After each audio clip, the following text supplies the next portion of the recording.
Start करते हैं, कल के आगे कंटिन्यू करते हैं। अपन चला रहे थे पिछली क्लास में केमिकल इक्विलिब्रियम। बहुत सारे लोगों का मैसेज आया, बहुत बच्चे खुश हैं। अच्छा, कुछ बच्चों ने जो है एक क्वेश्चन किया है कि यूट्यूब में आपने जो है बॉन्ड ऑर्डर निकालने का एक तरीका बताया था, वो दोबारा बता देते तो आपको। पहले केमिकल इक्विलिब्रियम, पहले अपन जो है बच्चों की डिमांड पे बॉन्ड ऑर्डर निकालने का एक तरीका बता देते हैं। देखिए, बॉन्ड ऑर्डर केमिकल बॉन्डिंग में एमओटी मॉलिक्यूलर ऑर्बिटल थ्योरी का एक क्वेश्चन आता है। बॉन्ड ऑर्डर से बॉन्ड लेंथ और बॉन्ड स्ट्रेंथ सब निकाल सकते हैं। अच्छा, बॉन्ड ऑर्डर निकालने के लिए क्या फॉर्मूला होता है? Sigma 1:2 sigma star 1:2। So formula N जो इलेक्ट्रॉन होता है लेस देन 14 और ग्रेटर देन 14 के लिए अलग अलग होता है, याद करने में थोड़ा सा दिक्कत होती है। सो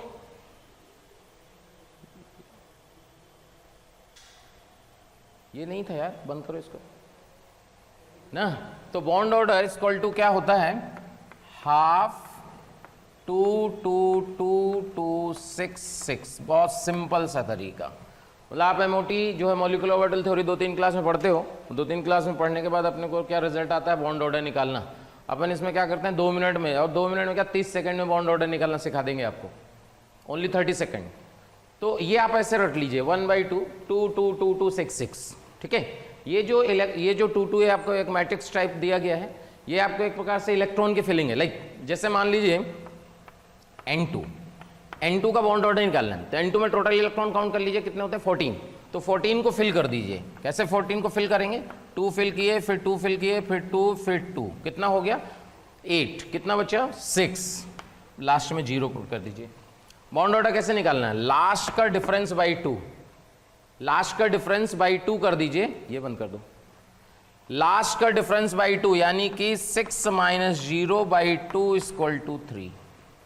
बॉन्ड ऑर्डर क्या आ गया? 3। क्लियर? कोई भी हो, कोई भी, लाइक N2+ में कितने इलेक्ट्रॉन काउंट करेंगे? कितने हैं? 13। कोई बात नहीं, देखो 1/2 2 2 2 2 8 हो गए बच्चे। कितने? 5 0। क्या हो गया है बॉन्ड ऑर्डर? बॉन्ड ऑर्डर क्या हो गया? 5 - 0/2 2.5। लो, क्लियर? और देखो, सपोज O2 2- इलेक्ट्रॉन काउंट करो, 16 और 2 18। बॉन्ड ऑर्डर आएगा 1/2 2 2 2 2 6। कितना हो गया? चेक करो, 8 6 14 और ये हो गया आपका 4। तो बॉन्ड ऑर्डर आया 6 - 4/2। ये लो, किसी का भी बॉन्ड ऑर्डर निकाल सकते हैं। लाइक N2- कितना इलेक्ट्रॉन हुआ? 15 2 2 2 2। This is 6 - 1/2 = 2.5। कभी कभी क्या होगा कि बॉन्ड ऑर्डर सेम आ गया, लाइक 2.5 और एक N2+ का भी 2.5 आया था। देखिए, अगर दोनों का बॉन्ड ऑर्डर सेम है, अब कभी कहा जाए कि NN बॉन्ड लेंथ निकालिए या N2+ N2- की स्टेबिलिटी बताइए, तो सिंपल देखो क्या होते हैं कि इधर वाले ये जो इलेक्ट्रॉन है ये होते हैं बॉन्डिंग इलेक्ट्रॉन और ये होते हैं एंटी बॉन्डिंग इलेक्ट्रॉन। क्लियर? तो जिसमें एंटी बॉन्डिंग इलेक्ट्रॉन ज़्यादा होंगे वो हमेशा अनस्टेबल होगा। तो यहाँ देखिए एंटी बॉन्डिंग इलेक्ट्रॉन कितने हैं? 4। और N2- में एंटी बॉन्डिंग इलेक्ट्रॉन कितने हैं? 5। यानी N2- is less stable then N2+, यानी N2+ की स्टेबिलिटी ज़्यादा है। स्टेबिलिटी ज़्यादा है यानी बॉन्ड लेंथ कम है। क्या भाई, कहानी क्लियर? Bond order clear? चलिए, तो अब अपने चैप्टर में फिर से वापस आते हैं। अच्छा, एक बात और समझें, कभी कभी क्या होता है कि डायामैग्नेटिक और पैरामैग्नेटिक क्वेश्चन पूछ लेता है। जेईई मेन में यही सब पूछता है भाई, ध्यान रखिएगा। बॉन्ड ऑर्डर और पैरामैग्नेटिक डायामैग्नेटिक, ये केमिकल बॉन्डिंग का फेवरेट है जेईई मेन का, और इसी से क्वेश्चन आता है। कभी आपको पैरामैग्नेटिक डायामैग्नेटिक निकालना बहुत आसान है। इलेक्ट्रॉन काउंट कर लीजिए, अगर इलेक्ट्रॉन का सम क्या आ जाए? इवन, तो डाया, और इलेक्ट्रॉन का सम ऑड तो पैरा। क्लियर? बस ध्यान रखना है कि 10 और 16 ये एक्सेप्शन है, एक्सेप्शनल केस हैं। तो यानी 10 और 16 इलेक्ट्रॉन आएंगे तो लगता है कि क्या होना चाहिए? डाया, लेकिन ये हो जाते हैं पैरा। बस इतना याद रख लीजिए, काम हो जाएगा। क्लियर? पैरामैग्नेटिक। क्लियर? चलिए फिर अपने चैप्टर में आ जाते हैं। तो पिछली क्लास में हम लोगों ने वेपर डेंसिटी से कैसे कैसे हम लोग जो है डिग्री ऑफ डिसोसिएशन निकालते हैं ये आपको बताया गया। अब इसके आगे बात करते हैं कि भाई ली चैटलियर्स प्रिंसिपल क्या है।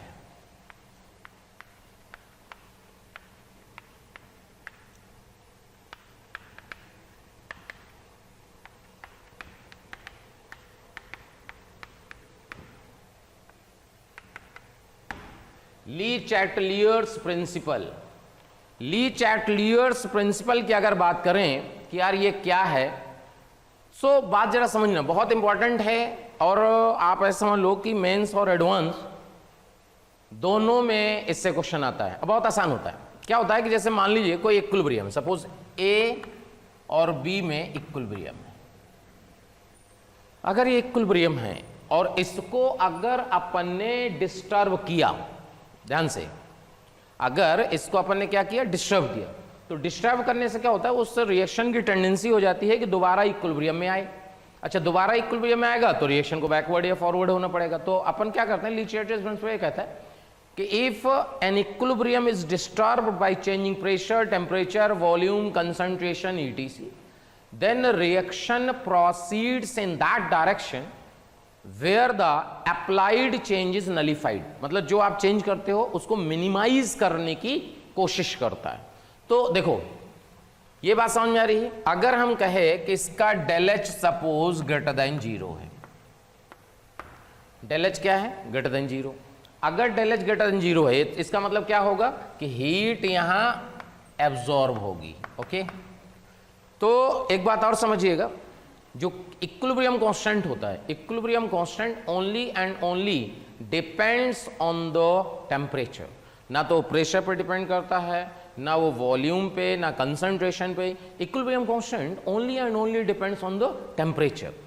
सो और टेम्परेचर का वेरिएशन ये ध्यान रखिएगा कि log K2 by K1 equal to del H by 2.303 R 1 by T1 minus T2। ये टेम्परेचर का और इक्विलिब्रियम कांस्टेंट का वेरिएशन है कि अगर T1 टेम्परेचर पे इक्विलिब्रियम कांस्टेंट K1 है और T2 टेम्परेचर पे इक्विलिब्रियम कांस्टेंट K2 है, तो ये फॉर्मूला आपको याद रखना है। अब देखिए, अब पहला नंबर अपन पढ़ेंगे फर्स्ट कि इफेक्ट ऑफ टेम्परेचर क्या होता है।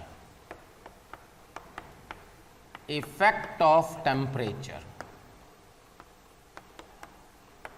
Effect of temperature. अगर इफेक्ट ऑफ टेम्परेचर की बात करें कि टेम्परेचर का इफेक्ट क्या होगा, तो कोई भी रिएक्शन लिख लीजिए। लाइक अपन ने 2NH3 gas gives N2 gas plus 3H2 gas. देखो सबसे इंपॉर्टेंट इफेक्ट ऑफ टेम्परेचर में सबसे इंपॉर्टेंट क्या है, इसमें सबसे इंपॉर्टेंट जो फैक्टर है वो ये है कि आपको ये पता होना चाहिए कि रिएक्शन एक्सोथर्मिक है कि एंडोथर्मिक है, रिएक्शन एक्सो है कि एंडो है। अच्छा, ये कैसे पता चलेगा कि कोई रिएक्शन एक्सो है कि एंडो है? तो ध्यान सुनो, सिंपल। जनरली जितने भी डिकम्पोजिशन रिएक्शन होती है, डिकम्पोजिशन रिएक्शन आप समझते हैं, डिकम्पोजिशन का मतलब होता है टूटना, जो टूट रहा है। तो जनरली डिकम्पोजिशन रिएक्शन एंडोथर्मिक। दिमाग लगाओ, अगर टूटना है तो आपको एनर्जी तो देनी पड़ेगी ना, तभी तो टूटेगा। तो डिकम्पोजिशन रिएक्शन क्या होते हैं, एंडोथर्मिक। यानी ये आप देखो, ये डिकम्पोजिशन है क्योंकि ये अमोनिया क्या कर रहा है, टूट रहा है। इसका मतलब ये क्या है, एंडोथर्मिक। एंडोथर्मिक का मतलब डेल एच का वैल्यू हो गया पॉजिटिव। अच्छा, अब अगर अपन ने कहा कि जनरली डिकम्पोजिशन रिएक्शन है एंडोथर्मिक, इसका मतलब जनरली लगाया गया, इसका मतलब कुछ तो लोचा है। अगर लोचा क्या है कि भाई अपने को यह समझ में आया कि भाई ऐसा है क्या कि कुछ ऐसे रिएक्शन होती हैं जो डिकम्पोजिशन होती हैं लेकिन एंडोथर्मिक नहीं होती। बिल्कुल सही बात है, इसलिए जनरली लगाया गया है। देखिए इधर आपको समझा देते हैं क्या होता है कि जैसे मान लीजिए suppose N2 plus O2 gives 2NO। ये सब ने रिएक्शन देखी होगी क्या भाई, सबने रिएक्शन देखी होगी, बुकों में आपको सब रिएक्शन मिलेगी। आप ये सोचो कि यार ये जो रिएक्शन लिखी है ये होती भी है कि नहीं होती।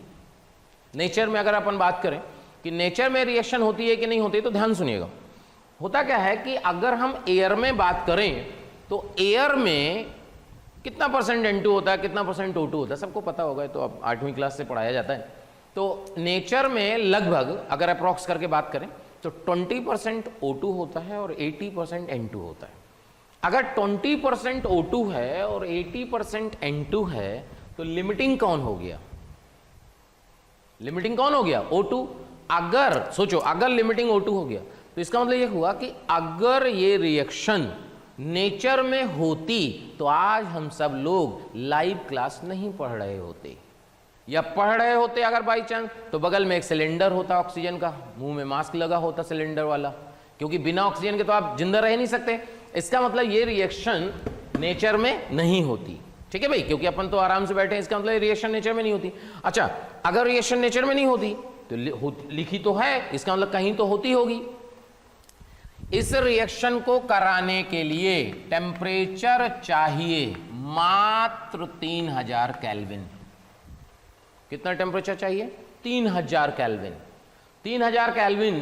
अच्छा सोचो, अगर नेचर में हो गई, ये कब होगी? जब 3000 केल्विन टेम्परेचर होगा। अबे 50 डिग्री टेम्परेचर में तो हाहाकार मच जाता है, गर्मी गर्मी गर्मी, और 3000 पे तो वैसे सब मामला क्या हो जाएगा? फिनिश। तो इसका मतलब नेचर में तो कभी नहीं होगी। अच्छा, नेचर में नहीं होगी तो फिर होती कहाँ है भाई? ये तो पता चले। तो भैया ध्यान से सुनिएगा, ये रिएक्शन तब होती है जब इंद्र भगवान चाहते हैं। कब होती है? जब इंद्र भगवान चाहते हैं। अब ये कोई इंद्र भगवान ये रिएक्शन क्यों चाहेंगे? ये है, जब आप देखे होगे बारिश होती है, पानी बरसता है, तो देखे होगे बिजली कड़कती है, बिजली कड़कती है तब जाके रिएक्शन होती है, लाइटनिंग बोलते हैं इसको। तो यहां पे ध्यान रखना है कि ये रिएक्शन नेचर में नहीं होती। इसका मतलब 3000 केल्विन पे रिएक्शन हो रही है। अगर 3000 केल्विन पे रिएक्शन हो रही है, सपोज 3000 केल्विन पे रिएक्शन हो रही है, तो अगर 3000 केल्विन पे रिएक्शन हो रही है, इसका मतलब क्या ये रिएक्शन एक प्रकार से एंडोथर्मिक होगी? इसका मतलब 3000 केल्विन तो अपन टेम्परेचर क्या करेंगे? प्रोवाइड करेंगे, टेम्परेचर देंगे। तो जब अपन इसमें टेम्परेचर देंगे तो ये रिएक्शन एंडोथर्मिक होगी। अच्छा, एंडो, इसका मतलब इसका जो डेल एच है वो ग्रेटर देन 0 है, ध्यान रखिएगा, ठीक है। अब अगर अपन बात करें कि 2NO से N2 प्लस O2 बनाओ, तो क्या ये रिएक्शन उल्टी हो गई? तो इसका डेल एच क्या हो गया? निगेटिव, एक्सोथर्मिक हो गई। अच्छा, ये है तो डिकम्पोजिशन, समझो, है तो डिकम्पोजिशन लेकिन एक्सोथर्मिक है। इसको क्या करना है? याद रखना है, रटना है। अच्छा, एक और रिएक्शन है 2O3 से 3O2, ओजोन का डिकम्पोजिशन, और ये भी रिएक्शन ध्यान रखिएगा क्या होती है? एक्सोथर्मिक। ये दो रिएक्शन डिकम्पोजिशन रिएक्शन है लेकिन एक्सोथर्मिक है। याद रखना है, आईटी में क्वेश्चन पूछा जा चुका है, इसलिए याद रखिएगा कि दो रिएक्शन डिकम्पोजिशन होने के बावजूद भी ये एक्सोथर्मिक है। ओके, वापस आते हैं। अब देखो, अगर अपन ये कहें कि log K2 by K1 equal to 2.303 R 1 by T1 minus 1 by T2, check करो, clear? Clear, sorry, del H by 2.303 R। Okay, ये रिएक्शन है। अब अपन क्या कर रहे हैं कि डेल एच क्या है इसका? पॉजिटिव। ध्यान सुनिएगा, अगर अपन ये कहें कि T2 ग्रेटर देन T1 है, T2 क्या है? Greater than T1, del H positive. ध्यान सुनिएगा भाई, डेल एच पॉजिटिव है, T2 ग्रेटर देन T1 है, तो क्या ये T2 minus T1 by T1 T2 है? तो ये ओवरऑल जो क्वांटिटी है ये पॉजिटिव है, चेक करो। अगर ये पॉजिटिव है, ये भी पॉजिटिव है, तो दोनों का प्रोडक्ट क्या हुआ? पॉजिटिव। इसका मतलब log K2 बाई K1 को क्या होना पड़ेगा? पॉजिटिव। अगर log K2 बाई K1 का पॉजिटिव होना पड़ेगा, इसका मतलब K2 बाई K1 का वैल्यू ग्रेटर देन 1 होना पड़ेगा। भाई K2 बाई K1 का वैल्यू अगर log 1 से बड़ा होगा तभी तो पॉजिटिव होगा। इसका मतलब क्या K2 बाई K1 का वैल्यू 1 से बड़ा, इसका मतलब K2 का वैल्यू K1 से बड़ा। चेक करें, यानी क्या समझे इससे कि अगर रिएक्शन एंडोथर्मिक है और आप टेम्परेचर बढ़ा रहे हो तो इक्विलिब्रियम कांस्टेंट बढ़ गया। अच्छा, जितना ज्यादा इक्विलिब्रियम कांस्टेंट बढ़ेगा रिएक्शन फॉरवर्ड जाएगी।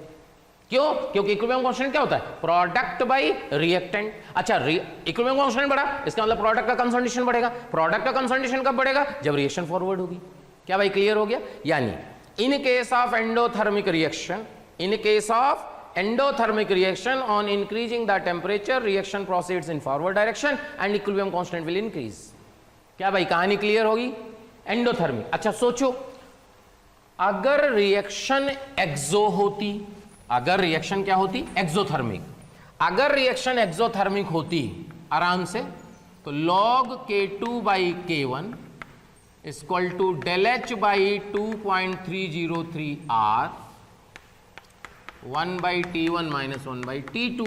क्लियर करें, डेल एच क्या है, निगेटिव, T2 क्या है, T1 से बड़ा, तो ये क्वांटिटी तो हुई पॉजिटिव।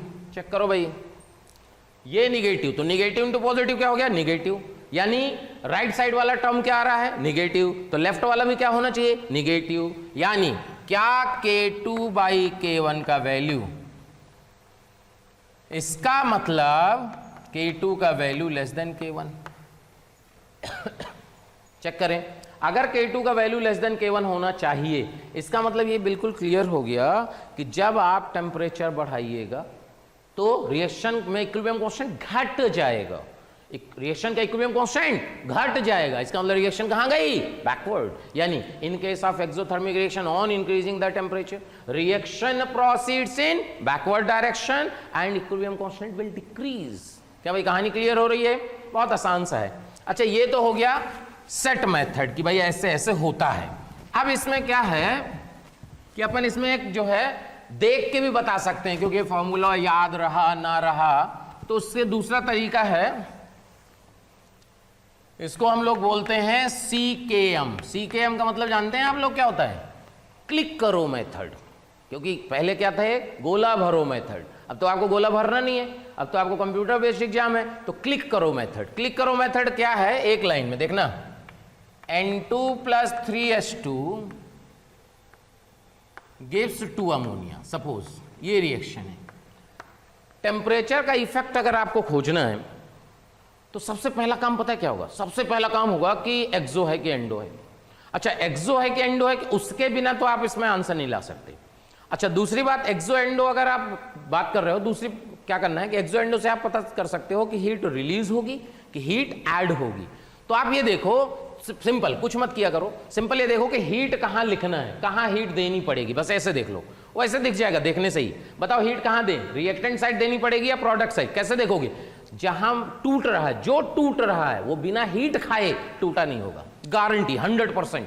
अगर टूट रहा है, एक दो एक्सेप्शनल केस को छोड़ के, ठीक है, अगर टूट रहा है तो अपने को क्या करना पड़ेगा कि हीट अपने को क्या करनी पड़ेगी, देनी पड़ेगी। तो खुद ही देख के बताओ, हीट रिएक्टेंट को मिलेगी या प्रोडक्ट को मिलेगी, जल्दी। क्या ये यहां टूट रहा है, इसका मतलब हीट ये खा रहा होगा। क्लियर है क्या भाई, बात क्लियर हो रही, हीट ये खा रहा होगा, इसका मतलब ये हुआ कि अगर आप टेम्परेचर बढ़ाते हो, सपोज हमने कहा भाई टेम्परेचर को बढ़ा देते हैं, रिएक्शन का डायरेक्शन चेक करते हैं, ध्यान से सुनिएगा, ली चैटलियर्स प्रिंसिपल ये कहता है कि कुछ भी इफेक्ट करोगे, रिएक्शन उस डायरेक्शन में होगी जहां पे उसका इफेक्ट क्या हो जाए, मिनिमाइज। अच्छा एक बात बताओ, अगर तुमसे ऐसे, वैसे होता तो नहीं है लेकिन ऐसे ही कॉमन सेंस की बात करें, तुमसे कहा जाए रिएक्टेंट है, ये प्रोडक्ट है, प्रोडक्ट के साथ हीट जुड़ी है, तो टेम्परेचर ज्यादा कहां होगा, रिएक्टेंट साइड या प्रोडक्ट साइड। ऐसे समझने के लिए होता, ऐसा नहीं है, कंटेनर का टेम्परेचर एक होता है, बट समझने के लिए रिएक्टेंट साइड का टेम्परेचर ज्यादा होना चाहिए या प्रोडक्ट साइड का, कहां होना चाहिए, रिएक्टेंट या प्रोडक्ट, ऑब्वियसली प्रोडक्ट। क्यों, अबे जहां हीट होगी वहीं तो टेम्परेचर है भाई, जहां हीट वहां टेम्परेचर, हीट ही तो टेम्परेचर है, तो जिस साइड हीट है वहां ये टेम्परेचर ज्यादा है। क्लियर। अच्छा देखो, टेम्परेचर हम क्या कर रहे हैं, बढ़ा रहे हैं, टेम्परेचर बढ़ा रहे हैं तो अपने एकदम फील आया, अच्छा टेम्परेचर बढ़ा रहे हैं, इसका मतलब रिएक्शन वहां होगी जहां टेम्परेचर कम हो। क्यों, क्योंकि ली चैटलियर प्रिंसिपल क्या कहता है, अपोज करना है, तो टेम्परेचर बढ़ाइएगा, वहां रिएक्शन होगी जहां टेम्परेचर क्या हो, कम हो, तो टेम्परेचर बढ़ाए, बताओ कहां होगी रिएक्शन, बैकवर्ड या फॉरवर्ड, टेम्परेचर कहां कम है, जहां हीट नहीं है, इसका मतलब कहां होगी, बैकवर्ड डायरेक्शन। चेक करो, अगर मान लीजिए, देखिए मतलब बिना कागज कलम चलाए आपका आंसर आना चाहिए, तभी तो सीखे। PCl5 gives PCl3 plus Cl2, heat लिख दो, हीट लिख दो, देखते ही हीट लिख दो, ये अपन ने हीट लिख दिया, हीट लिखना आना चाहिए। अब बोले टेम्परेचर को बढ़ा दो, देखो टेम्परेचर को बढ़ाओ, टेम्परेचर को बढ़ाओ, रिएक्शन कहां होगी, जहां टेम्परेचर कम हो, बताओ खुद ही दिमाग लगाओ, कहां होगी,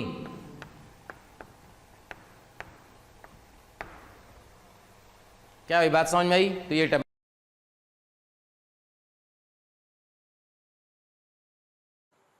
थैंक यू स्टूडेंट्स, इतना स्नेह और प्यार देने के लिए। आप लोगों ने मेरे को और मोशन परिवार को जो प्यार दिया है, जो स्नेह दिया है, मैं उसके लिए धन्यवाद कहता हूं। हजारों बच्चे हमारे वीडियो लेक्चर देख के लाभान्वित हो रहे हैं। बेटा आप सभी बच्चों से रिक्वेस्ट है कि डिस्क्रिप्शन बॉक्स में जाइए और लिंक को क्लिक करिए और फ्री में अपना रजिस्ट्रेशन मोशन में सुनिश्चित करें। साथ ही साथ जिन बच्चों को डाउट सॉल्विंग और स्टडी मटेरियल की भी सुविधा चाहिए, वो लिंक पे जाएं और क्लिक करें और प्रीमियम कोर्स के लिए अप्लाई कर सकते हैं। बेटा टेम्परेचर का इफेक्ट क्लियर हुआ? क्लियर? देख लीजिए, और बहुत सारे हैं, चाहे जितने लिख लो, जैसे सी ग्रेफाइट से सी डायमंड। अब सी ग्रेफाइट से सी डायमंड लिख दिया। अब आपको देखना है कि भाई हीट कहाँ, ये तो दोनों सॉलिड है, टूट तो रहा नहीं कुछ। इसमें अपने को क्या पता होना चाहिए? इसमें पता होना चाहिए कि स्टेबल कौन है। अगर अपने को ये पता चल जाए कि स्टेबल कौन है तो आइडिया लग गया। बताओ, ग्रेफाइट ज्यादा स्टेबल होता है, डायमंड ज्यादा स्टेबल होता है? ग्रेफाइट या डायमंड? अच्छा, पता क्या होता है इसमें? एक थोड़ा सा लोचा है, क्योंकि ऐसा हम लोगों ने बहुत सुना होगा, हीरे को केवल हीरा ही काट सकता है। ऐसे गांव में तो ऐसे फर्जी फर्जी दादी जो नानी होती है ना, दादी एंड नानी, ये जो है गलत गलत कहानियां सुना देती हैं बच्चों को। तो क्या करते हैं कि जो बेटा जो हीरा जो होता है ना, उसको जो काटते हैं ना, जिससे आरी से काटते हैं, उसमें भी हीरा लगा होता है। सब फर्जीवाड़ा है, टोटल फर्जीवाड़ा। ठीक है, होता कुछ नहीं है ऐसा। ग्रेफाइट और डायमंड में अगर स्टेबिलिटी की बात की जाए तो सी जो ग्रेफाइट है, ध्यान रखना नहीं गलत कर दोगे, सी डायमंड से ज्यादा स्टेबल होता है। याद रखना, नहीं सब गलत हो जाएगा। ग्रेफाइट की स्टेबिलिटी जो होती है वो डायमंड से ज्यादा होती है। अगर ग्रेफाइट की स्टेबिलिटी डायमंड से ज्यादा होती है तो कोई भी स्टेबल है वो क्या अनस्टेबल में जाना चाहेगा? सोच के देखो, अगर कोई स्टेबल है वो अनस्टेबल में अपने आप तो नहीं जाना चाहेगा। अपने आप नहीं जाना चाहेगा तो क्या करना पड़ेगा अपने को? मान लो स्टेबल है, उसको अनस्टेबल में ले जाना है। अगर स्टेबल को अनस्टेबल में ले जाना है तो अपने आप तो जाएगा नहीं। इसका मतलब क्या, वो उसको हीट देनी पड़ेगी। तो यहां हीट देनी पड़ेगी, क्योंकि अगर स्टेबल है तो उसको हीट दे के आप अनस्टेबल बना सकते हो, अपने आप नहीं बना सकते। इसका मतलब ये हो गया। अब खत्म, एक बार आपने हीट लिख दिया, टेम्परेचर का काम खत्म। सीधा क्या कहेंगे कि टेम्परेचर को घटाना है। बताओ डायरेक्शन। टेम्परेचर को घटाना है तो रिएक्शन कहां होगी? जहां टेम्परेचर, जल्दी बोलो, जहां टेम्परेचर ज्यादा हो। तो कहां होगा? रिएक्टेंट या प्रोडक्ट? बैकवर्ड या फॉरवर्ड? जल्दी बोलो। बैकवर्ड होगी भाई।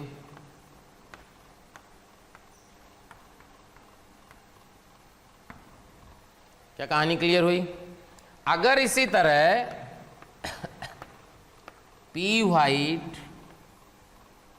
और पी रेड की बात करें, पी व्हाइट और पी रेड, अब इसमें भी देखो, इसमें भी लो चाहिए। सब ऐसे क्वेश्चन हैं जो एग्जाम में आते हैं। क्या होता है ना, मास्टर दो तरह के होते हैं, ध्यान रखना। जीवन में आपको बहुत सारे ऐसे मिलेंगे, दो क्वालिटी होती है मास्टरों की। एक होता है कि मास्टर वही पढ़ाता है जो उसे आता है, मास्टर वही पढ़ाता है जो उसे आता है। लेकिन यहाँ मोशन में हम लोग वो पढ़ाते हैं जो एग्जाम में आता है। हमारे को मतलब नहीं है कि हमें कितना आता है उससे तुम्हारे को क्या लेना देना। अपन वही चीजें डिस्कस करेंगे जो एग्जाम में आती हैं। तो ना ध्यान रखना, एक एक क्वेश्चन पे दम है। तो पी व्हाइट और पी रेड, अगर ये देखा जाए कि यार पी व्हाइट और पी रेड में स्टेबल कौन है। अच्छा, फिर एक बात, अगर अपन जितने लोग पढ़ रहे हैं उनको याद होगा, अगर उन्होंने थर्मोकेमिस्ट्री में पढ़ा होगा तो थर्मोकेमिस्ट्री में आपको ही बताया होगा कि मोस्ट स्टेबल पी व्हाइट है। अगर याद ना हो तो नोट्स पलट के देख लेना। तो मोस्ट उसमें होता है मोस्ट स्टेबल। एक्चुअली में क्या होता है, जो पॉइंट होता है उसमें लिखा सब होता है डिफिनीशन में, लेकिन कोई उसमें स्ट्रेस देता नहीं। जैसे उसमें लिखा होता है कि मोस्ट, थर्मोकेमिस्ट्री की बात करें, उसमें लिखा होता है most stable common occurring form. दो टर्म है, मोस्ट स्टेबल, कॉमन अकरिंग। तो यहां पे क्या होता है, जो डोमिनेटिंग फैक्टर होता है वो डोमिनेटिंग फैक्टर मोस्ट स्टेबल नहीं होता, डोमिनेटिंग फैक्टर होता है कॉमन अकरिंग, नेचर में ज्यादा पाया जाने वाला, जिसकी एबंडेंस क्या हो, ज्यादा हो। अच्छा एक बात हो, बहुत स्टेबल है, क्या है, बहुत स्टेबल, लेकिन महंगा बहुत है। अबे तो महंगा बहुत है तो लाओगे कहां से? अगर नेचर में है ही नहीं तो आप कहां से लाओगे? तो ये जो पी व्हाइट है ये मोस्ट स्टेबल कैटेगरी में नहीं है, ये कॉमन अकरिंग फॉर्म में। अगर हम स्टेबिलिटी की बात करें तो सबसे ज्यादा स्टेबल होता है ब्लैक फास्फोरस। फिर होता है आपका रेड फॉस्फोरस और सबसे लास्ट में होता है व्हाइट। यानी ऐसे सोचो कि जिसको हम सबसे ज्यादा स्टेबल मानते हैं वो एक्चुअली में सबसे ज्यादा अनस्टेबल होता है। ध्यान रखना, ये स्टेबिलिटी ऑर्डर है, thermodynamical stability order, stability order. तो अगर पी व्हाइट पी रेड तो स्टेबल कौन है? स्टेबल कौन है? रेड। तो अनस्टेबल जब स्टेबल में जाएगा तो बताओ एनर्जी लेगा या एनर्जी रिलीज करेगा? कोई भी चीज अनस्टेबल जब स्टेबल में जाता है, स्टेबल देखो क्या होता है कि एनर्जी और स्टेबिलिटी, एनर्जी और स्टेबिलिटी का जो रिलेशन है वो इनवर्स है। एनर्जी और स्टेबिलिटी का रिलेशन क्या है? इनवर्स। अच्छा बोले कि इनवर्स कैसे है? बहुत आसान है, सिंपल। जैसे अपने को तुम लोग जो क्लास कर रहे हो, तुम लोग खुद सोचो, तुम लोग स्टेबल हो अनस्टेबल हो, फील करो कि स्टेबल हो कि अनस्टेबल, तो क्या जवाब आएगा? कुछ लोग जो थोड़ा कम सेंस रखते हैं वो कहेंगे कि यार हम तो स्टेबल है। नहीं बेटा, आप क्या हो? अनस्टेबल हो। अनस्टेबल कैसे हो? अभी तुमसे कहा जाए 50 किलोमीटर साइकिल चला के आओ, खट से साइकिल उठाओगे 50 किलोमीटर वापस, ठीक है, इधर उधर भाग रहे हो, इसका मतलब आपकी एनर्जी क्या है? ज्यादा है, एनर्जी ज्यादा है ना, इसका मतलब स्टेबिलिटी आपकी कम है। अच्छा और सोचो, मान लो सपोज उम्र हो गई 60 साल, कितनी हो गई? 60 साल। तुमसे कहा जाए साइकिल उठाओ 50 किलोमीटर चलाओ, बताओ 60 साल का आदमी 50 किलोमीटर साइकिल चलाएगा, 2 किलोमीटर बाद तो हाँ उसकी सांस भूल जाएगी। इसका मतलब वो स्टेबिलिटी मोड में जा रहा है। क्यों? एनर्जी क्या हो रही है? कम हो रही। अच्छा एक दिन ऐसा आएगा जिस दिन वो कंप्लीट स्टेबल हो जाएगा, कंप्लीट स्टेबल। सोचो कंप्लीट स्टेबल मतलब समझ गए? ठीक गया अच्छा एनर्जी बोलो अब क्या है उसकी? जीरो। यानी स्टेबिलिटी और एनर्जी का रिलेशन इनवर्स होता है। यानी यहां पे हम कहेंगे ज्यादा स्टेबल, इसका मतलब इसकी एनर्जी कम होगी, तो इसकी एनर्जी क्या होगी? ज्यादा। तो ज्यादा एनर्जी जब कम एनर्जी में जा रहा है तो एनर्जी को क्या करेगा? रिलीज करेगा, यानी हीट यहां आएगी। ये देखिए बस काम खत्म हो गया। अब बोले टेम्परेचर को घटा दो, बताओ डायरेक्शन बोलो, टेम्परेचर को घटाने से डायरेक्शन बोलो क्या होगा? जहां टेम्परेचर ज्यादा होगा। ये लो भाई, क्या भाई कहानी समझ में आई? टेम्परेचर का रोल क्लियर हो गया। चलिए टेम्परेचर के रोल के बाद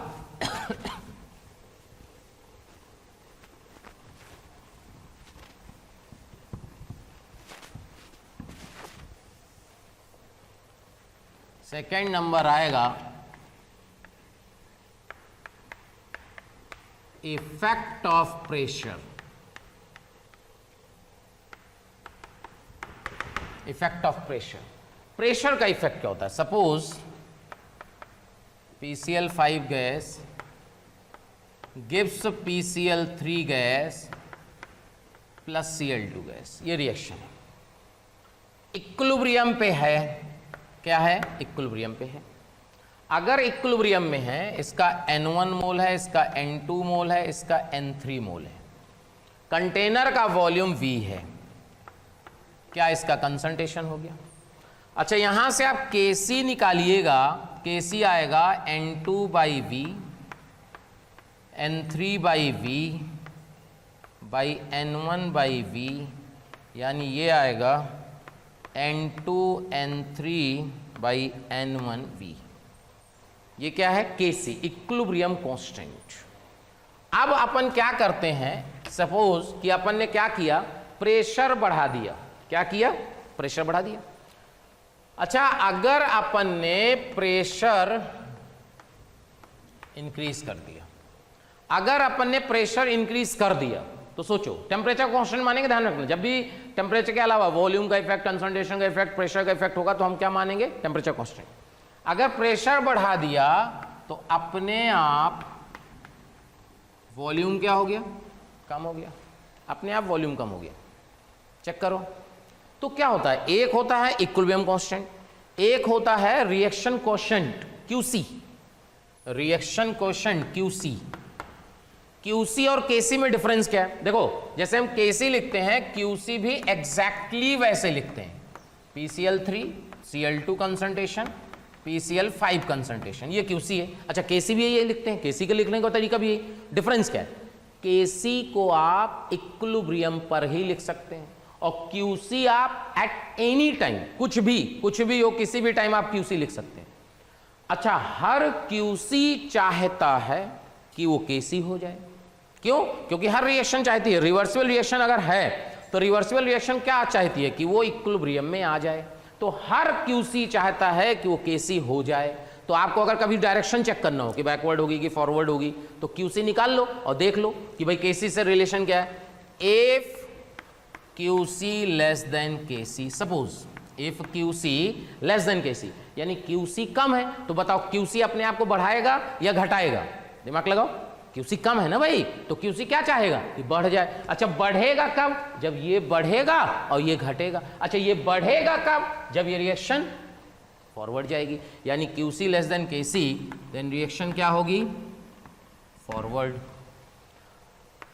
QC ग्रेटर देन KC, अगर QC का वैल्यू ज्यादा है तो QC चाहेगा घट जाए। अच्छा, घटेगा कब? जब ये कम हो जाए। ये कम होने का मतलब रिएक्शन कहां गई? बैकवर्ड। अच्छा, अगर QC इक्वल टू KC है तो ये इक्विलिब्रियम रहेगा, नो इक्विलिब्रियम शिफ्टिंग। क्लियर? एक तो तरीका है। दूसरा तरीका, अगर आप QC लिख दिए और ज्यादा दिमाग नहीं लगाना, सिंपल एक तरीका सुनना। देखो, ये एक है, एक ये है, एक ये है, क्या इसमें 3 कॉर्नर है? दिख गया? तो यार बाई डिफॉल्ट क्या होता है, जिसकी तरफ जो 2 हैं उसकी तरफ रिएक्शन शिफ्ट हो गई। तो QC लेस देन KC, ये 2 हैं तो आगे चली गई। यहां देखो, बैकवर्ड आ गई।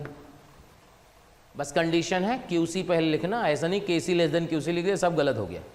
इसलिए आप देख लो, कहानी क्लियर हुई कि भाई ये अपने रिएक्शन क्वेश्चन से। अब ध्यान से, जो अपना क्वेश्चन था उसकी बात करते हैं। तो अपना क्वेश्चन ये था कि हमने क्या किया, प्रेशर बढ़ा दिया।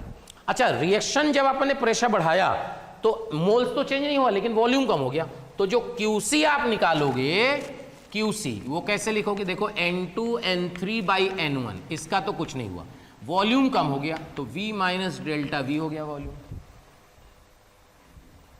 अब ये QC है और ये KC है। अब QC KC में कंपेयर करो, कौन बड़ा है चेक करो, बोलो बड़ा कौन है? QC बड़ा है या KC बड़ा है? चेक करो, QC ग्रेटर देन KC है। चेक करो, अगर QC ग्रेटर देन KC है तो रिएक्शन कहां जाएगी?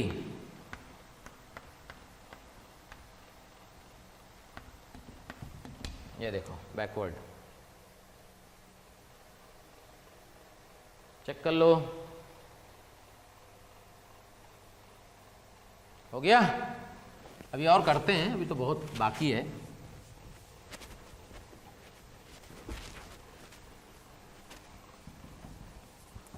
अब देखना, PCl5 gas gives PCl3 gas plus Cl2 gas, ये रिएक्शन है। अभी हमने इसी रिएक्शन में बोला कि प्रेशर बढ़ाने से, हमने ये दिखाया कि प्रेशर बढ़ाने से रिएक्शन कहाँ गई? बैकवर्ड। ये आपको इतना सब ड्रामा करना नहीं है, वो तो समझने के लिए था कि भाई ऐसा हो गया। अब आपको करना क्या है? CKM क्या है इसका? क्लिक करो, मेथड क्या है? बहुत आसान है। जैसे हमने क्या किया, प्रेशर बढ़ाया। अच्छा, आपने अगर प्रेशर बढ़ाया तो ली चैटलियर्स प्रिंसिपल क्या कहता था कि भाई अपोज करना है, जो भी करोगे उसका अपोज। तो प्रेशर बढ़ाने से रिएक्शन कहां होनी चाहिए? जहां प्रेशर कम हो। भाई प्रेशर बढ़ाने से रिएक्शन वहां होनी चाहिए जहां प्रेशर क्या हो? कम हो। अच्छा देखो, कम कैसे देखना है, ध्यान सुनिएगा। यहां पे क्या गैस है? 2 और यहां है 1। तो ऑब्वियसली जहां ज्यादा गैस होगी वहां ज्यादा प्रेशर होगा, जहां कम गैस है वहां कम प्रेशर है। यानी प्रेशर बढ़ाने से, ध्यान सुनिएगा स्टेटमेंट, प्रेशर बढ़ाने से रिएक्शन वहां होगी जहां sum of stoichiometric coefficient of gas कम होगा। क्लियर? यानी on increasing the pressure reaction proceeds in that direction where the sum of stoichiometric coefficient of the gas is less.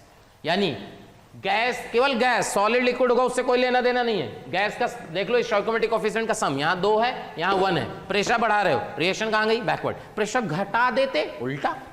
अगर मान लो आपने प्रेशर घटा दिया तो रिएक्शन कहां जाती? जहां sum of stoichiometric coefficient of the gas क्या होता? ज्यादा, तो रिएक्शन फॉरवर्ड चली जाती। क्या कहानी क्लियर हो गई? अच्छा, if delta Ng equal to 0 हो, if delta Ng effective delta Ng क्या हो? 0, ठीक है। देन क्या कहेंगे? Equilibrium is independent of pressure. Clear? Equilibrium is independent of pressure. Clear? यानी कि प्रेशर का उसमें कोई रोल नहीं होगा। क्या भाई? क्लियर? अगर डेल्टा एन जी जीरो है। सपोज रिएक्शन लिखें 2HI gas, H2 gas, I2 gas. Clear? Question देखना भाई, बढ़िया क्वेश्चन। ठीक है, कह रहा है at equilibrium if pressure is increased, ठीक है, then select the correct statements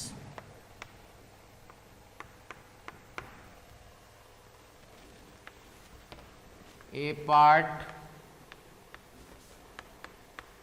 H2 concentration बढ़ जाएगा,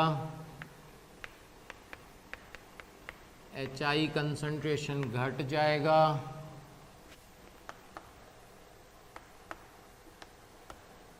फॉरवर्ड डायरेक्शन रिएक्शन होगी,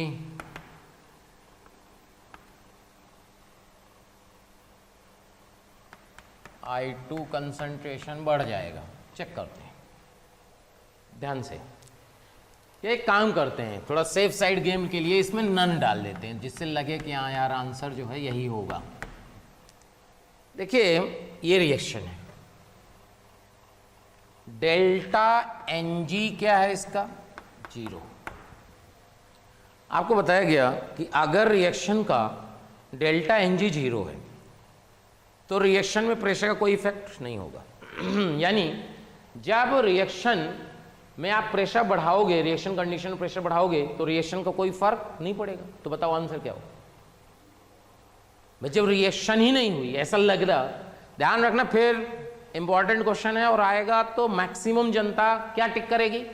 नन। इसलिए नन लिखा गया है। क्यों? अरे भाई जब डेल्टा एनजी जीरो है तो प्रेशर का तो कोई इफेक्ट ही नहीं है। प्रेशर का इफेक्ट नहीं है तो ना तो रिएक्शन बैकवर्ड हुई ना फॉरवर्ड हुई। जब ना रिएक्शन बैकवर्ड हुई ना फॉरवर्ड हुई तो भाई कंसंट्रेशन कैसे चेंज होगा? लॉजिकल है, समझ में भी आ रहा है इसमें गड़बड़ है। गड़बड़ क्या है? जब आपने प्रेशर बढ़ाया तो रिएक्शन का डायरेक्शन तो चेंज नहीं हुआ, नो, क्योंकि डेल्टा एनजी जीरो है, रिएक्शन का डायरेक्शन चेंज नहीं हुआ। ना तो ये फॉरवर्ड गई ना बैकवर्ड गई, इक्विलिब्रियम में थी, इक्विलिब्रियम में है, इक्विलिब्रियम में रहेगी। क्लियर? लेकिन जब आपने प्रेशर बढ़ाया, टेम्परेचर तो कांस्टेंट होता है, तो क्या वॉल्यूम घट गया? चेक करो, प्रेशर के बढ़ाने से वॉल्यूम क्या हो गया? कम हो गया। अच्छा, प्रेशर के बढ़ाने से अगर वॉल्यूम कम हो गया, अबे तो वॉल्यूम कम हो गया तो रिएक्शन तो गई नहीं बैकवर्ड फॉरवर्ड, तो मोल तो उतने ही है और वॉल्यूम कम हो गया है तो कंसंट्रेशन, वॉल्यूम कम हुआ तो कंसंट्रेशन तो बढ़ गया ना भाई। अच्छा किसका बढ़ा? अरे भाई सबका बढ़ा, क्योंकि सबके लिए वॉल्यूम बढ़ा है, सबका मोल फिक्स्ड है, इसका मतलब सबका कंसंट्रेशन क्या हो चुका है? बढ़ चुका है। तो एक आंसर ये होगा, बस सिंगल होगा। पहले समझ में आया कि नहीं? क्योंकि प्रेशर के बढ़ाने से वॉल्यूम घटता है, वॉल्यूम घट गया और मोल्स तो उतने ही थे और कंसंट्रेशन क्या होता है? मोल्स बाय वॉल्यूम, वॉल्यूम कम हो गया तो कंसंट्रेशन राइज कर गया। तो इसका मतलब आंसर क्या होगा? ए होगा, नन नहीं होगा। ध्यान रखना, इंपॉर्टेंट हो सकता है जेईई मेन के लिए।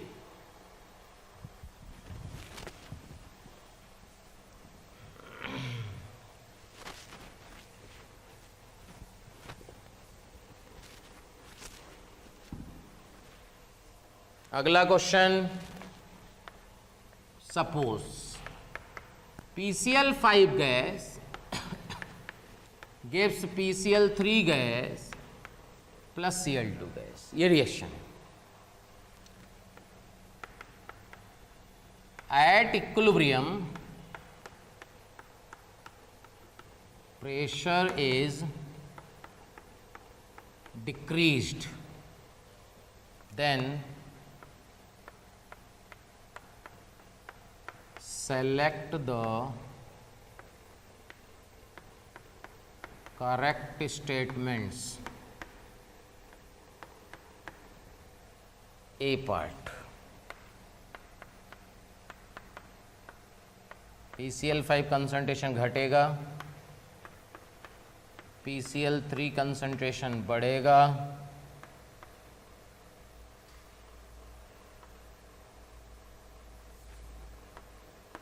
वेपर डेंसिटी ऑफ मिक्सचर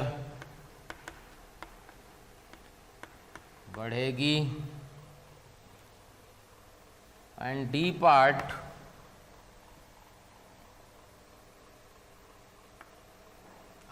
प्यारे बच्चों, अगर आपको मेरे वीडियो पसंद आ रहे हैं और आप मुझसे पढ़ना चाहते हैं तो मैं अभी आपको एक नंबर दे रहा हूं, उस पर आज ही कॉल करें, जिससे आने वाले वीडियो आपको मिल जाएं और आप उससे लाभान्वित हों। नंबर लिख लीजिए 18002121 अल्फा घटेगा, अल्फा बोले तो डिग्री ऑफ डिसोसिएशन।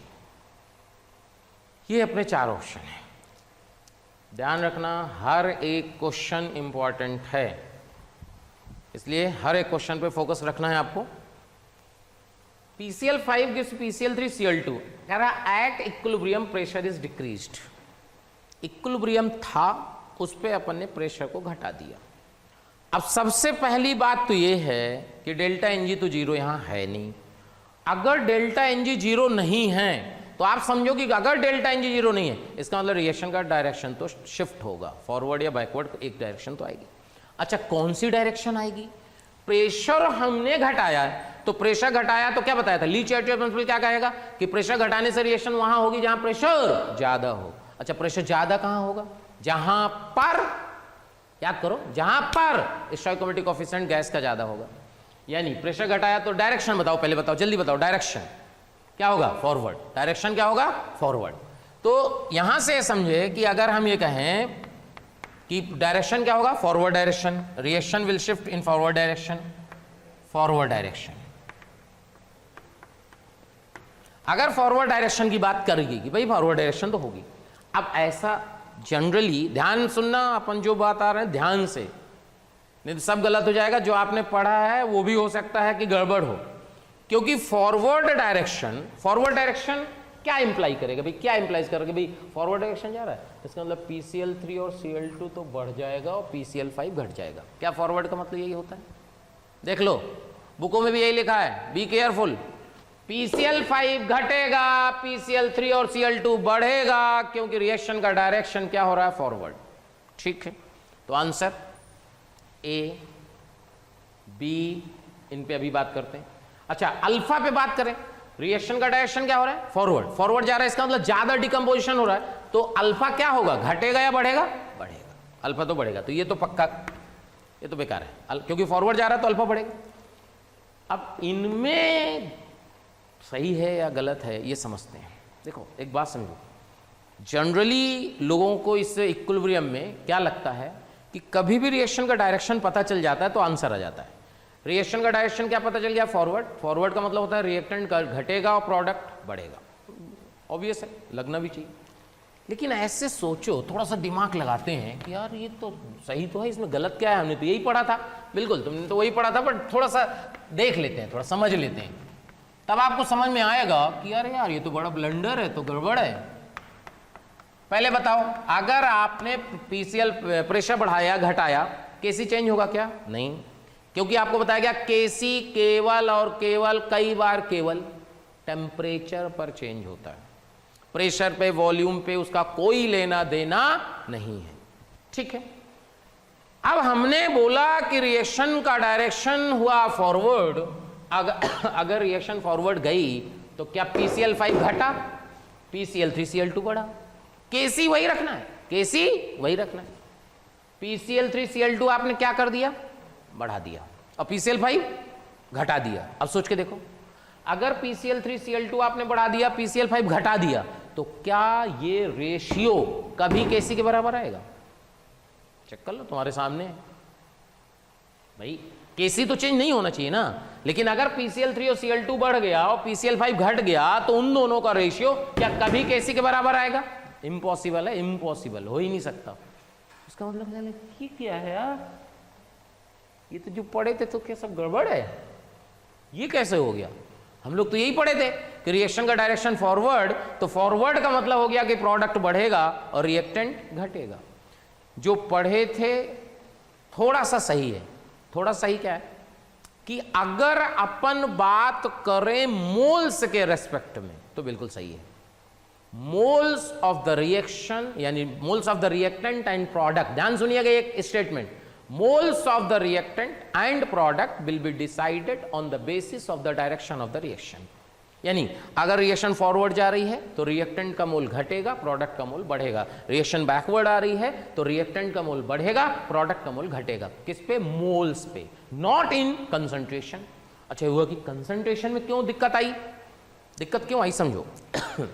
आपने प्रेशर को क्या किया? घटाया। जब आपने प्रेशर को घटाया तो क्या अपने आप वॉल्यूम बढ़ गया?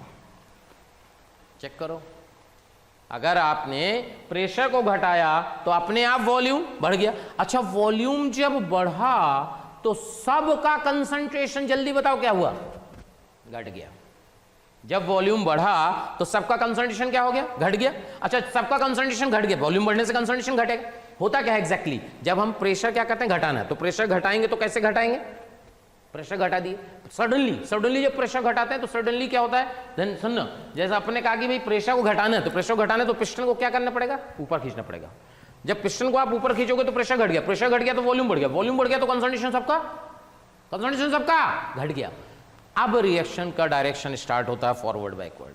पहले वो हो जाता है, फिर रिएक्शन स्टार्ट होती है। यानी सबसे पहले क्या हुआ होगा कि इन तीनों का कंसंट्रेशन घट गया, फिर रिएक्शन का डायरेक्शन कहां हुआ? फॉरवर्ड। पहले समझ में आया? पहले कंसंट्रेशन घटा, फिर रिएक्शन गई फॉरवर्ड। अच्छा, घटा, ये गई फॉरवर्ड, तो ये तो और घट गया। एक तो घट ही गया था कंसंट्रेशन बिगिनिंग में, और ये फॉरवर्ड भी गई तो PCl5 तो और घट गया। इसमें तो कोई डाउट है नहीं। अब आया PCl3। अगर PCl3 की बात करें तो देखो, इनका पहले कंसंट्रेशन क्या हो गया था? घट गया था ना। अब ये रिएक्शन कहां जा रही? फॉरवर्ड। अब फॉरवर्ड जा रही है तो दो चीजें कि यार जितना घटा था उतना फिर मिल जाए तो बराबर हो जाएगा, बराबर हो सकता है, या फिर ऐसा हो सकता है कि जो पहले था उससे ज्यादा हो जाए। तो देखो, अगर दोनों, अगर ज्यादा हो गया, ये कम हो गया, तो कभी केस ही नहीं आएगा। अगर मान लो कि PCl3 Cl2 जितना घटा था उतना फिर मिल गया, यानी ये तो पहले वाले हैं और ये घट गया, तब भी केसी के बराबर नहीं होगा।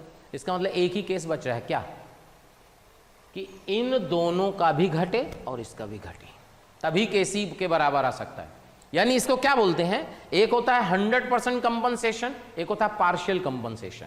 पार्शियल कंपनसेशन का मतलब होता है कि जैसे मान लो पहले कंसंट्रेशन था 8, अपन ने वॉल्यूम को क्या किया? बढ़ाया, कंसंट्रेशन हो गया 6 हो गया। अब रिएक्शन गई फॉरवर्ड गई तो क्या PCl3 और Cl2 का कंसंट्रेशन बढ़ रहा है, यानी कंपनसेट हो रहा है, लेकिन जितना घटता है उतना बढ़ता नहीं है। इसका मतलब इसको बोलते हैं इसमें क्या हुआ है? Partial compensation. इसमें क्या हुआ है? Partial compensation. तो अगर रिएक्टेंट और प्रोडक्ट दोनों में गैस है, दोनों का कंसंट्रेशन चेंज हो रहा है, तो आप कुछ भी करोगे ना तो पार्शियल कंपनसेशन ही होगा। यानी आंसर जो है ये PCl3 का कंसंट्रेशन बढ़ेगा नहीं, क्या होगा? घटेगा। यानी PCl3, देखो PCl3 का कंसंट्रेशन घटेगा, PCl5 का कंसंट्रेशन क्या होगा? घटेगा, Cl2 का कंसंट्रेशन क्या होगा? घटेगा। देखो सबका घटेगा। अब ये क्या मतलब है? सिंपल, ध्यान रखना, दिमाग लगाना। जो पहले हो गया, लाइक आपने क्या किया? प्रेशर को घटाया, वॉल्यूम बढ़ गया, कंसंट्रेशन आपका घट गया, सबका घटा ना पहले, बस फाइनल सबका घटा हुआ नजर आएगा। श्योर, सबका घटा हुआ नजर आएगा। देख लो, क्या कहानी क्लियर है? देख लो। तो ये है प्रेशर का इफेक्ट।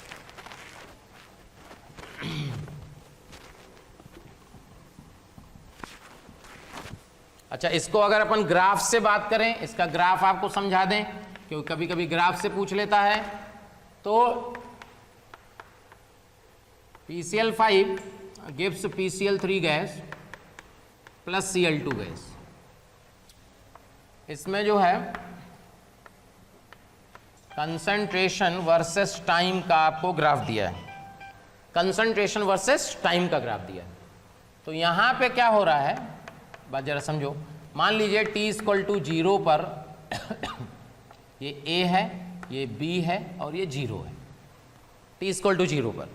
जब इक्विलिब्रियम आया तो देखो इक्विलिब्रियम की कंडीशन क्या होती है कि इक्विलिब्रियम के बाद कंसंट्रेशन चेंज नहीं होता क्योंकि RF इक्वल टू RB हो जाता है। तो यहां से ये है PCl5 का कंसंट्रेशन लगातार घट गया और फिर कांस्टेंट हो गया, और PCl3 पहले से था और फॉरवर्ड गई तो ये बढ़ा होगा, ये बढ़ के ये PCl3 हो गया, और यहां पे Cl2 का कंसंट्रेशन। ये इक्विलिब्रियम का ग्राफ आपको गिवन है, मान लो ये इक्विलिब्रियम पे ऐसे था, क्लियर। अब कह रहा है इफ प्रेशर इज डिक्रीज्ड, वही क्वेश्चन कर लेते हैं, then the new graph at new equilibrium is, then the new graph at new equilibrium is। अब बात जरा समझिएगा, अगर ग्राफ की बात करें, नया ग्राफ की भाई बात करें कि नया ग्राफ क्या होगा, सो कंसंट्रेशन वर्सेस टाइम का ग्राफ खींचना है, कंसंट्रेशन वर्सेस टाइम। अब ध्यान सुनिएगा, ये पहले वाला इक्विलिब्रियम है, मान लीजिए यहां T1 टाइम पे इक्विलिब्रियम आया था, तो ये T1 टाइम है। पुराने इक्विलिब्रियम को तो वो अपन क्या करते हैं, डॉटेड से लिख देते हैं, यहां तक,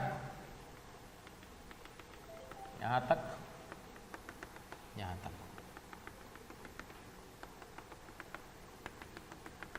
ये PCl5 है, ये PCl3 है, ये Cl2 है। ओके, ध्यान समझना। अब अपन ने क्या किया, प्रेशर को क्या किया है, प्रेशर को क्या किया, घटाया। प्रेशर को घटाया तो वॉल्यूम बढ़ा, वॉल्यूम बढ़ा तो सबका कंसंट्रेशन घटा, सबका कंसंट्रेशन घटा, सबका कंसंट्रेशन घटा है। तो यहां से ध्यान रखना, यहां से सबका कंसंट्रेशन घटेगा इक्विलिब्रियम से, और जब कंसंट्रेशन घटा तो ध्यान दो, यहां से मान लीजिए ये कंसंट्रेशन घट के यहां आ गया, इसी लाइन में जाएगा, ध्यान रखना, ये गया, इससे अपन ने कहा यार ये गया, क्लियर। और PCl5 क्या हुआ, घट के ये गया, यहां तो समझ में आया। अब मान लीजिए कि ये जो है जब दोबारा इक्विलिब्रियम आया वो T2 टाइम है, क्या है वो, T2 टाइम पे इक्विलिब्रियम दोबारा आएगा। अच्छा, T2 टाइम पे इक्विलिब्रियम आएगा, इसका मतलब T2 के बाद कांस्टेंट हो जाना है। तो क्या हुआ, रिएक्शन कहां गई थी, फॉरवर्ड, फॉरवर्ड गई थी, यानी PCl5 और घटा था, तो PCl5 एक तो घट के यहां आ गया था और घट के यहां आ जाएगा मान लो, और ये कांस्टेंट हो गया, समझ में आया। PCl3 क्या हुआ, बढ़ा, तो PCl3 बढ़ेगा, लेकिन आपको बताया था जितना था उसके नीचे ही रहेगा, यानी ये बढ़ेगा, ये है PCl5, ध्यान रखना। तो ये PCl5 बढ़ के ये बढ़ा और यहां से ये कांस्टेंट हो गया, ये देखो, ये पहले वाला था, ये बाद वाला है, तो बाद वाला पहले वाले से कम है। सेम जो है ये देखो, ये इसका नया इक्विलिब्रियम का ग्राफ आएगा, ध्यान रखना है, सब इंपॉर्टेंट है क्योंकि अभी तक पूछा ही नहीं गया ग्राफ पे क्वेश्चन ये, और ग्राफ जनरली लोग इस तरह बनाते ही नहीं है, जबकि करेक्ट ग्राफ ये जो भी चेंज होगा इक्विलिब्रियम पे होगा, फिर उसके बाद रिएक्शन का डायरेक्शन चेंज होगा।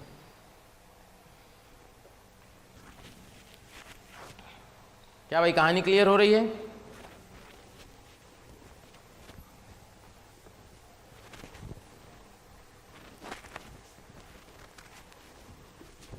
तो ये जो है प्रेशर का इफेक्ट आया। थर्ड जो है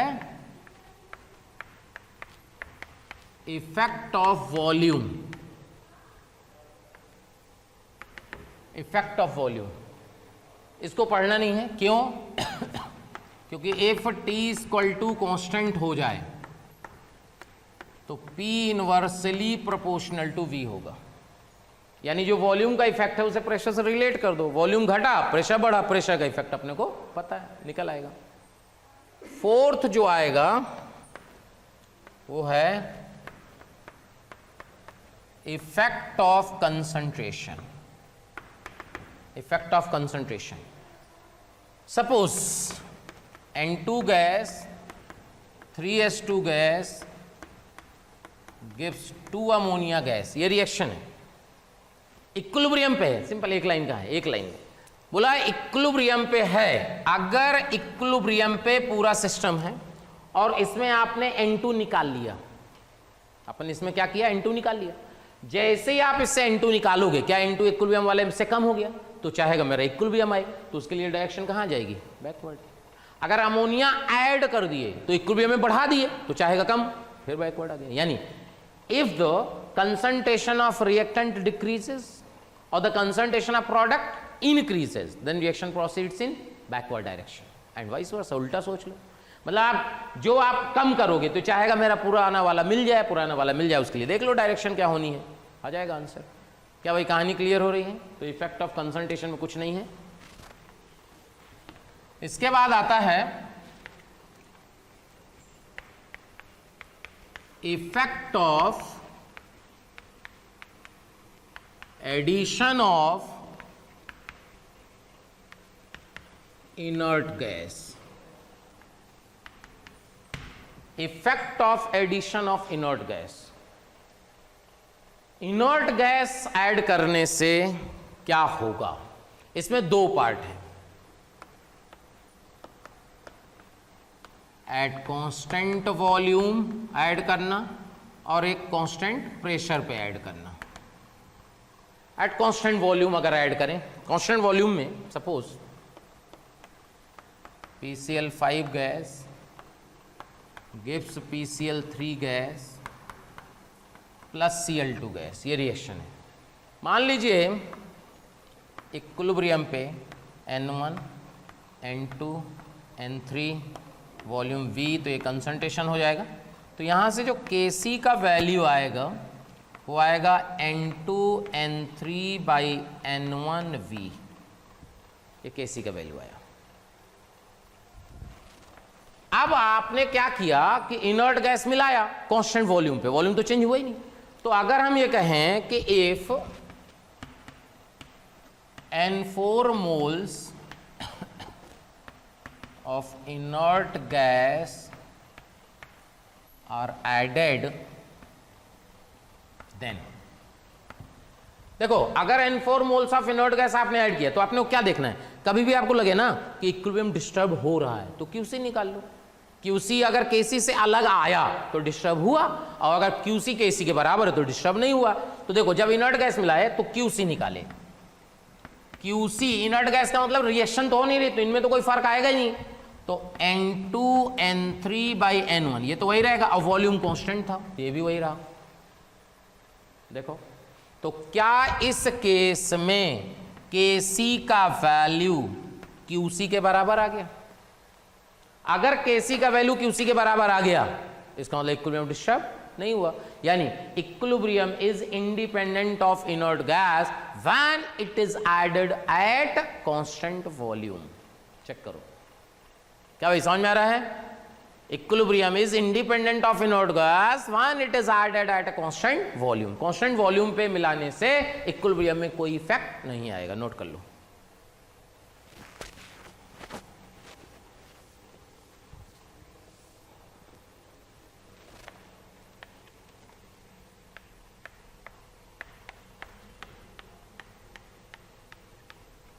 constant pressure,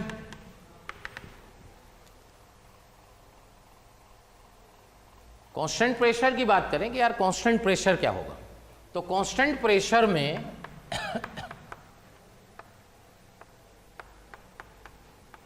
PCl3 gas Cl2 gas, constant pressure. तो कांस्टेंट प्रेशर में क्या हुआ है, देखो इक्विलिब्रियम पे अगर बात करें तो N1/V, N2/V, N3/V, तो यहां से जो Kc का वैल्यू आएगा वो आएगा N2N3/N1V। Clear? If N4 moles of inert gas are added at constant pressure,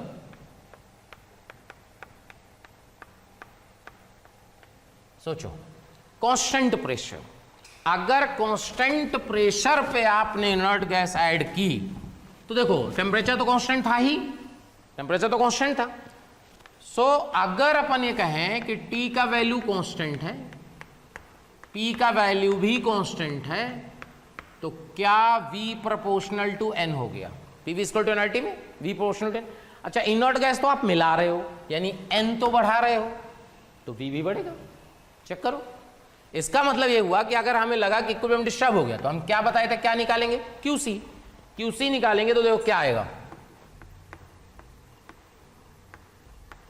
volume क्या हो गया है? बढ़ गया है, ये लो। तो क्या QC का वैल्यू, वॉल्यूम बढ़ गया तो QC का वैल्यू क्या कम हो गया KC से? अगर QC का वैल्यू KC से कम हो गया तो रिएक्शन कहां चली गई? फॉरवर्ड।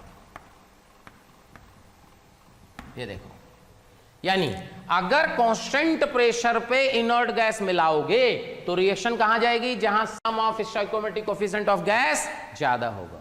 और ध्यान रखना, कभी भी रिएक्शन में मोल्स पूछा हो तो moles of the reactant and product will be decided on the basis of direction of the reaction, but concentration of direction से डिसाइड नहीं करोगे। कंसंट्रेशन डिसाइड करो किससे? वॉल्यूम चेंज हो रहा है, वॉल्यूम बढ़ रहा है, घट रहा है। क्या भाई बात क्लियर? प्यारे बच्चों, बहुत सारे बच्चों के कमेंट आ रहे हैं ना कि आप इस टॉपिक पे वीडियो बनाइए, तो मैं बच्चों आपको बताना चाहता हूं कि ऐसा हो सकता है कि वो वीडियो ऑलरेडी चैनल में पड़ा हो। उसके लिए आपको करना क्या है कि मोशन के चैनल को सब्सक्राइब करना है और बेल आइकन को हिट करना है, जिससे आपके कोई भी नोटिफिकेशन मिस ना हो। हम कोशिश करेंगे कि आपकी जो डिमांड है मोशन परिवार पूरी करे।